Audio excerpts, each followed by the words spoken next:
तो केवल एक निवेदन करने आए यहाँ पर कि कई बार दो तिथि जब होती हैं, विशेष करके बड़े त्योहारों की, रक्षाबंधन है, होली है, दीपावली है, दो तिथि जब होती है तो अकारण उपहास का पात्र बनना पड़ता है। तो हमारे ज्योतिषविद बैठे सबसे निवेदन करूंगा कि इस शो के माध्यम से दुनिया से देखती है सभी वैदिक परंपरा को मानने वाले लोग एक अच्छे निर्णय पे पहुंच सकें और 31 का एक, दो में से एक आप लोग तय कर दें, ऐसी मेरी अब सबसे प्रार्थना रहेगी। मैं तो इतना कहूंगा कि रात्रि के समय लक्ष्मी पूजा होती है तो रात्रि में अमावस्या हो उस दिन ठीक है, दूसरा दिन उदयातिथि है तो उस दिन ठीक है। जैसा तय आप लोग करेंगे क्योंकि ज्योतिष का काम है, तो हम लोगों का काम ज्योतिष का नहीं है। तो अगर हम बात करते हैं तो निस्संदेह 1 नवंबर को दीपावली होनी चाहिए, क्योंकि आप समझिए, क्योंकि अगर 31 अक्टूबर जो बोल रहे हैं वो सिर्फ अमावस्या तिथि की वजह से बोल रहे हैं, परंतु तथ्य बहुत सारे हैं। जब हम शास्त्रोक्त बात करते हैं और क्योंकि कहा जाता है कि हमारे निर्णय सिंधु, धर्म सिंधु और बहुत सारे ऐसे ग्रंथ हैं जिन्हें हम सुप्रीम कोर्ट मानते हैं कि कोई भी ऐसा कार्य है तो हम उन्हीं के द्वारा, उन्हीं से देखकर करते हैं, तो उसमें बिल्कुल स्पष्ट रूप से लिखा हुआ है कि 1 नवंबर को अगर कार्तिक अमावस्या सूर्योदय व्यापिनी होकर सायंकाल सूर्यास्त के बाद 45 मिनट तक है इस बार, तो शास्त्र कहते हैं कि अगर कोई भी सूर्यास्त के समय जो सूर्य उदय तिथि होती है, अगर प्रदोष काल में अगर एक घटी भी हो, और यहाँ तो हमें 44 मिनट प्रदोष काल के मिल रहे हैं, तो निस्संदेह 1 नवंबर को दीपावली आ रही है। प्रदोषे दीपदानम लक्ष्मी पूजनादि विहितम तत्र सूर्योदम व्याप्या स्तोत्र घटिकाधिक रात्रि व्यापानी दर्शित सती न संदेह। अतः प्रातः भग्य देव पूजादि कृतव्या प्रदोषे समय दीप दानोल्का प्रदर्शन लक्ष्मी पूजनानि कृतव्या भोजनम कार्यम। अर्थात 31 अक्टूबर को अमावस्या प्रदोष काल में है निसंदेह। यदि दोनों दिन अमावस्या में व्याप्त या प्रदोष को स्पर्श कर ले तो दूसरे दिन, हमारे शास्त्र कहते हैं कि दूसरे दिन अमावस्या में लक्ष्मी पूजन का करना चाहिए, वही मान्य है। अगर 31 तारीख को लोग दिवाली करेंगे तो 3:53 तक शाम तक वो भूखे प्यासे रहेंगे क्या अपने पितृ पूजन करने के लिए? रात्रि व्यापनी व्रत है, प्रदोष है, काल भी। तो 31 को स्वाति नक्षत्र रात को 12:24 पे लगेगा, तो शाम को 6 बजे पूजन, 8 बजे पूजन, वृक्ष लगन, मिथुन लगन करने के लिए लोग बता रहे हैं। जब नक्षत्री नहीं है तो पूजा किसको करोगे? ठीक है, कम से कम नक्षत्र का पूजा तो जी। पंडित राज, यह बहुत गहन विषय है और यहाँ पर मैंने आपको आरंभ करता हूँ कि तिथि निर्णय कैसे किया जाता है। हमारे ज्योतिष शास्त्र में गतई स्याद दिवसाद्येन गतिर निघ्नि खसट हतः लब्ध अनुसादिनाम शोध्यम योज्यम स्पष्टो भवेद ग्रह। क्योंकि जो तिथि का निर्माण होता है वह एक तिथि 12 अंश की होती है। सूर्य स्पष्ट यानी सूर्य का भोग्यांश, चंद्र स्पष्ट अर्थात चंद्र का भोग्यांश, उन दोनों के मध्य का जो अंतर है उसको एक तिथि कहते हैं। अब यहाँ पर देखिए बहुत सारे सिद्धांत मिलते हैं, क्योंकि सभी शास्त्र भी एक मत नहीं है, मुंडे मुंडे मतिर भिन्ना, इस कारण से विद्वानों में भी मतभेद आ जाता है।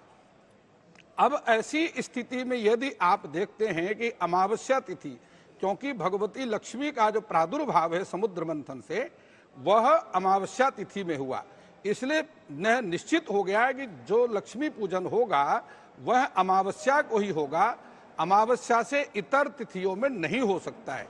ऐसी स्थिति में जो 31 अक्टूबर को अमावस्या तिथि का आरंभ हो रहा है, देखिए चंद्रमा की जो गति है वह 11 अंश से लेकर के 15.25 अंश तक रहती है, लेकिन सूर्य की जो गति है वह 24 घंटे में 1 अंश होती है। अब ऐसी स्थिति में क्या निर्णय करेंगे? निर्णय ये होगा कि जब अमावस्या तिथि आरंभ हो जाए तभी से दीपावली आरंभ हो जाएगी, और जब तक वह अमावस्या तिथि का समाप्ति नहीं होगी तब तक वह लक्ष्मी पूजन का मुहूर्त रहेगा। अब 6:11 के आसपास 1 तारीख को अमावस्या तिथि की समाप्ति हो रही है, 3:52 में 31 तारीख को आरंभ हो रही है।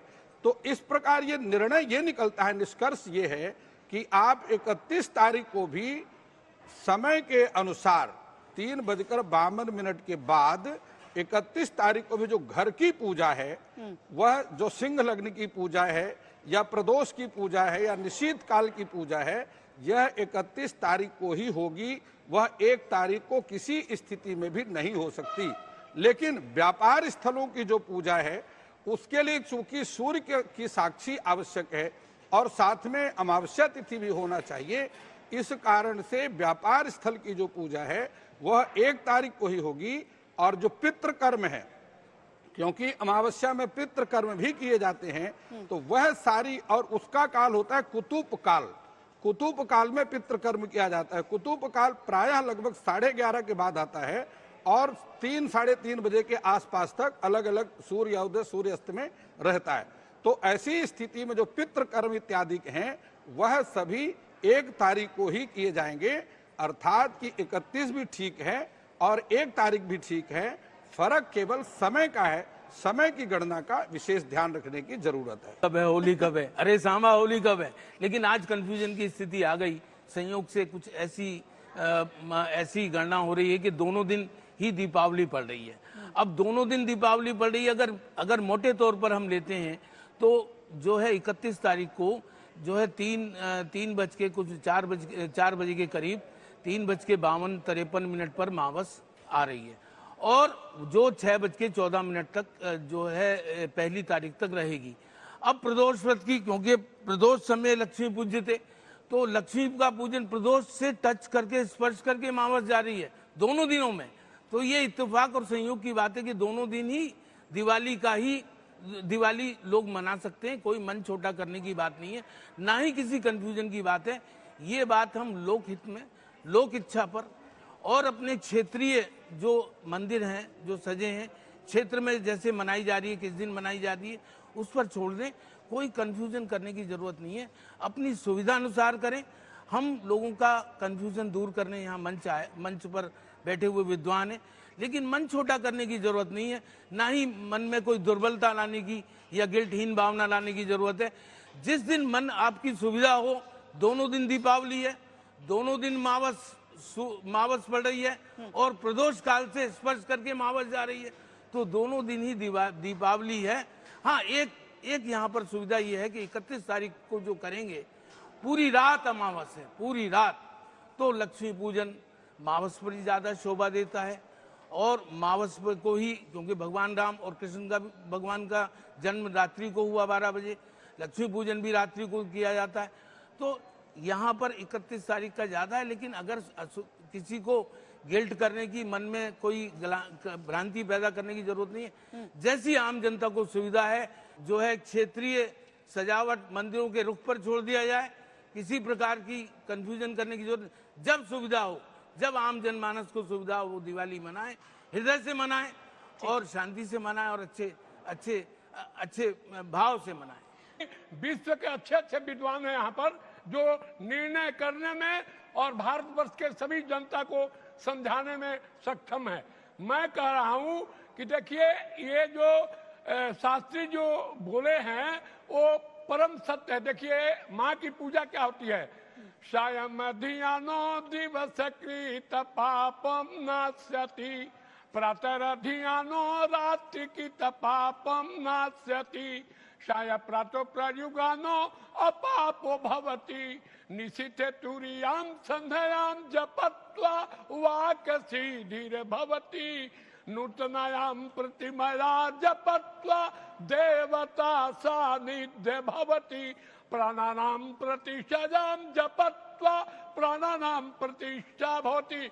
31 तारीख को ये पांचों चीज मिल रहा है, लेकिन 1 तारीख को इसमें संध्या नहीं मिल रही है, वाक सिद्धि नहीं हो रहा है। जबकि माँ की जो अवस्था है वो अमावस्या के दिन पैदा हुई है। श्रीमणि रंभा वारुणी अनुय संघ गजराज धनवंतरी कल्पतरु चंद्र चांप विस्वाद। और माँ का 2 मंत्र आया है, हिरण्य वर्णम हरणी सुवर्णम रजतस्य जाम चंद्राम हिरणमयी लक्ष्मी जात वेदो माया वह। या माँ, ये पृथ्वी पर रहने वाले को, सभी आदमी को 1.25 मन चांदी का पात्र दो। अद्रा पुरस्कार पुष्टि सुवर्ण है ममालिनी, सूर्या हिरणमयी लक्ष्मी जात वेदो माया वह या माँ आप पैदा ली हैं तो सभी भारतवर्षीय विश्व में सबको कम से कम 1.25 सोने का दो, ऐसा हम लोग मनाते हैं। तो इस निर्णय को देखते हुए 31 तारीख को मनाया जाए और हमारे विश्व के सबसे ज्यादा मूर्धन्य विद्वान हमारे नवल किशोर जी मेरे महामंडलेश्वर हैं, मैं इनसे कहता हूं पूरे भारतवर्ष को अनाउंस करे कि 31 तारीख को दीपावली आप लोग मनाइए, क्योंकि हिंदुओं में ऐसा जाता है, ईद भावना जाती है, मुसलमानों का तो एक दिन ये ईद होता है, बकरीद होता है, और क्रिश्चियन को एक दिन होता है, हम लोग को 2-2 दिन क्यों लपटा के रखते हो? आप विद्वान हो, सम गच्छध्वा सम बदद्वा, आप एक साथ चलो, कल संग शक्ति कलयुगे, आप में शक्ति आएगी, मां शक्ति देगी। महत्व रात्रि पूजन का है, महारात्रि कहा जाता है लक्ष्मी देवी को, और महारात्रि के पूजन में विशेष रूप से माता लक्ष्मी को सिंह लग्न स्थिर लग्न में पूजा का विशेष महत्व है और वृषभ लग्न में महत्व है। व्यापारी वर्ग वृषभ लग्न और बहुत बड़े व्यापारी वर्ग जो है वह सिंह लग्न में करते हैं पूजन। विशेष रूप से माता त्रिपुर सुंदरी राजराजेश्वरी को प्रसन्नता के लिए महालक्ष्मी की अमावस्या की रात्रि हवन के लिए जप के लिए सबसे सुलभ 31 अक्टूबर है। 31 अक्टूबर की रात्रि पूर्ण रात्रि अमावस्या है। 1 नवंबर को सायंकाल 6:16 के बाद प्रतिपदा तिथि आ जा रही है और प्रतिपदा तिथि में निषेध माना गया है। प्रतिपदा तिथि में आप महालक्ष्मी देवी का आवाहन नहीं कर सकते और मूल रूप से महारात्रि रात्रि का पूजन का विशेष महत्व है। इसलिए कहा गया है ओम सिंदूरारुण विग्रहाम त्रिनयनाम माणिक्य मौलि अस्फुरा तारनायक शेखराम अश्मित मुखिन मापीन वक्षुराम पाणिभ्याम मलिपूर्णतस्कम रक्तोत्पलम विभृतिम सौम्या रत्नखड़शरणाम ध्यायत प्रामिगाम अरुणाम करुणाम तरंगिताक्षी धृत पाशांकुश पुष्पण चापाम अणिमादिभिरावृताम मयूखर अमित विभावानीम ध्यायेत पद्मासनस्ताम विक्षित बदनाम पदम पत्रायताक्षीम हेमां भां पितवस्त्राम करकलितशिद्भवाम वरांगीम सर्वालंकारिताम सतताम अवैदाम भक्त नम्रम भवानीम श्री वेद्याम शांतिमूर्ति सकल शोरुणताम सर्व संप्रदात्रीम सुकुकुन बिल्पेना मलिक चुंबक स्तुरकाम संबंधित दक्षिणाम ससर पासाम कुशाम। 24 तारीख को अहोई अष्टमी जो है वह 24 को है। इसके आधार पर 31 को अमावस्या, 31 को दीपावली, 20 तारीख को जो है वह चतुर्थी जिसे हम विशेष रूप से करवा चौथ कहते हैं। इसके जस्ट 10 दिन बाद 31 तारीख 11वें दिन 31 तारीख को जो है अमावस्या तिथि है, लक्ष्मी पूजन है। 11वें तिथि पर करवा चौथ के 11वें तिथि पर लक्ष्मी पूजन, दीपावली, अहोई अष्टमी के 7वें तिथि पर जो है वह दीपावली महालक्ष्मी पूजन है। और महालक्ष्मी देवी को महालक्ष्मी च विद्महे विष्णु पत्नी च धीमहि तन्नो लक्ष्मी प्रचोदयात् महालक्ष्मी गायत्री के मंत्र के जप के साथ 31 अक्टूबर की रात्रि पूर्ण रात्रि अमावस्या तिथि है। इसलिए मैं तो यह मानता हूं कि भारत के शंकराचार्य महोदय जगत गुरु निश्चलानंद सरस्वती जी महाराज को विशेष रूप से धर्म संदेश देना चाहिए, क्योंकि वही इस देश के जो शंकराचार्य हैं वही अधिकृत हैं धर्म आदेश देने का।